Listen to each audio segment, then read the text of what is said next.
Hi dears, welcome to ಅಮ್ಮನ ಅಡುಗೆ. ಇವತ್ತಿನ ಬೆಳಗ್ಗೆ ತಿಂಡಿ ಖಾರ ದೋಸೆ. ಹಾಗೆ ಇದು ಹೆಚ್ಚು ಪ್ರೋಟೀನ್ ಇರುವಂತ ದೋಸೆ. ಇದನ್ನ ನಾವು ಮಾಡ್ತಿರೋದು ಕಡಲೆಬೇಳೆ ಮತ್ತೆ ಅಕ್ಕಿ ಎರಡನ್ನೂ ನೆನೆಸಿ.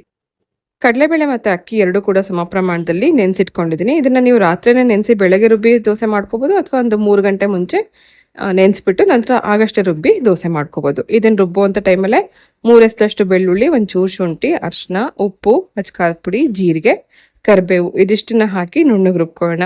ರುಬ್ಬಿರೋಂಥ ಈ ಹಿಟ್ಟಿಗೆ ಕಟ್ ಮಾಡಿರೋಂಥ ಕೊತ್ತಂಬರಿ ಹಾಕಿದ್ದೀನಿ. ನೀವು ಕ್ಯಾರೆಟ್ ತುರಿ ಈ ಥರದನ್ನೆಲ್ಲ ಮಿಕ್ಸ್ ಮಾಡ್ಕೋಬೋದು. ಬೇಕಂದ್ರೆ ಈರುಳ್ಳಿ, ಕ್ಯಾರೆಟ್ ಇದನ್ನೆಲ್ಲ ಕಟ್ ಮಾಡಿ ಹಾಕೋಬೋದು.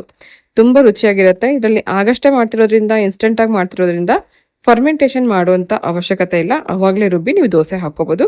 ಕಾವಲಿ ಬಿಸಿ ಮಾಡಿಕೊಂಡು ಸ್ವಲ್ಪ ಅದರಲ್ಲಿ ಗ್ರೀಸ್ ಮಾಡ್ಕೊಂಡ ನಂತರ ತೆಳ್ಳಗೆ ದೋಸೆ ಹಾಕ್ತಾ ಇದ್ದೀನಿ. ಸೊ ಇದರಲ್ಲಿ ನಾವು ತರಕಾರಿಗಳನ್ನ ಆ್ಯಡ್ ಮಾಡೋದ್ರಿಂದ ಮಕ್ಕಳಿಗೆ ಯಾರಿಗೆಲ್ಲ ಇಷ್ಟ ಇಲ್ಲ ಅಂತಾರಲ್ಲ ಅಂಥವ್ರು ಕೂಡ ಗೊತ್ತಾಗೋದೇ ಇಲ್ಲ. ನೀವು ಕ್ಯಾರೆಟ್ನ ರುಬ್ಬುವಾಗಲೇ ಕ್ಯಾರೆಟು ಮತ್ತು ಟೊಮೆಟೊ ಹಾಗೆ ಬೀಟ್ರೂಟ್ ಈ ಥರದನ್ನೆಲ್ಲ ಗ್ರೈಂಡ್ ಮಾಡಿಕೊಂಡು ದೋಸೆ ಹಾಕೋದ್ರಿಂದ ಕಲರ್ಫುಲ್ ಆಗೋ ಇರುತ್ತೆ. ಸೊ ಇದರಲ್ಲಿ ಕಡಲೆಬೇಳೆ ಹಾಕಿರೋದ್ರಿಂದ ಪ್ರೋಟೀನ್ ಹೆಚ್ಚಾಗಿರುತ್ತೆ. ನಂತರ ಇದರಲ್ಲಿ ಉಪ್ಪು ಖಾರ ಎಲ್ಲ ಇರೋದ್ರಿಂದ ತುಂಬ ರುಚಿಯಾಗಿರುತ್ತೆ. ಬರೀ ತುಪ್ಪ ಹಚ್ಕೊಂಡು ತಿನ್ನೋಕ್ಕೂ ಚೆನ್ನಾಗಿರುತ್ತೆ, ಅಥವಾ ಚಟ್ನಿ ಪುಡಿ ಅಥವಾ ಚಟ್ನಿ ಜೊತೆಗೂ ನೀವು ಇದನ್ನ ಸರ್ವ್ ಮಾಡ್ಬೋದು. ಇದನ್ನ ಸುಡುವಂಥ ಟೈಮಲ್ಲೇ ಮತ್ತೆ ಇನ್ನೊಂದು ಸ್ವಲ್ಪ ಮೇಲಿಂದ ಕೊತ್ತಂಬರಿ ಸೊಪ್ಪು ಹಾಕಿ, ಸ್ವಲ್ಪ ತುಪ್ಪ ಅಥವಾ ಎಣ್ಣೆ ಇದನ್ನ ಹಾಕಿ ನಂತರ ಎರಡು ಕಡೆಗೂ ಸ್ವಲ್ಪ ಬೇಯಿಸಿ ತೆಕ್ಕೊಂಡ್ರೆ ಆಯಿತು. ರುಚಿಯಾಗಿರುವಂಥ ಖಾರ ದೋಸೆ ರೆಡಿ ಆಗುತ್ತೆ.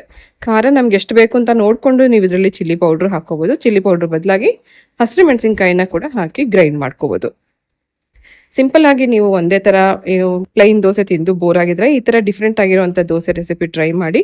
ತುಂಬ ಇಷ್ಟ ಆಗುತ್ತೆ. ಹಾಗೆ ಜಾಸ್ತಿ ಸಮಯ ಕೂಡ ಹಿಡಿಸಲ್ಲ. ಫರ್ಮೆಂಟೇಷನ್ ಮಾಡುವಂಥ ಅವಶ್ಯಕತೆ ಕೂಡ ಇರಲ್ಲ. ಇವತ್ತಿನ ಖಾರ ದೋಸೆಗೆ ಕಾಂಬಿನೇಷನ್ ಆಗಿ ಕಡಲೆಕಾಯಿ ಬೀಜದ ಚಟ್ನಿ, ಬೆಳ್ಳುಳ್ಳಿ ಚಟ್ನಿ ಹಾಗೆ ತುಪ್ಪ ಇದ್ರ ಜೊತೆಗೆ ಸರ್ವ್ ಮಾಡಿದ್ದೀನಿ. ಈಗಾಗಲೇ ಬೆಳ್ಳುಳ್ಳಿ ಚಟ್ನಿ ರೆಸಿಪಿ ನನ್ನ ಚಾನಲಲ್ಲಿ ಇದೆ, ಒಂದ್ಸತಿ ಟ್ರೈ ಮಾಡಿ. ತುಂಬ ಚೆನ್ನಾಗಾಗುತ್ತೆ. ಈ ಥರ ಇನ್ಸ್ಟೆಂಟ್ ಆಗಿ ಮಾಡ್ಕೊಳ್ಳೋಂಥ ದೋಸೆ, ಚಪಾತಿ, ಪೂರಿಗೆಲ್ಲ ನೀವು ನೆಂಚ್ಕೊಂಡು ತಿನ್ಬೋದು. ಸೊ ಇವತ್ತಿನ ರೆಸಿಪಿ ಟ್ರೈ ಮಾಡಿ, ಮಾಡಿದ್ಮೇಲೆ ಹೇಗಿತ್ತು ಅಂತ ಕಮೆಂಟಲ್ಲಿ ತಿಳಿಸಿ.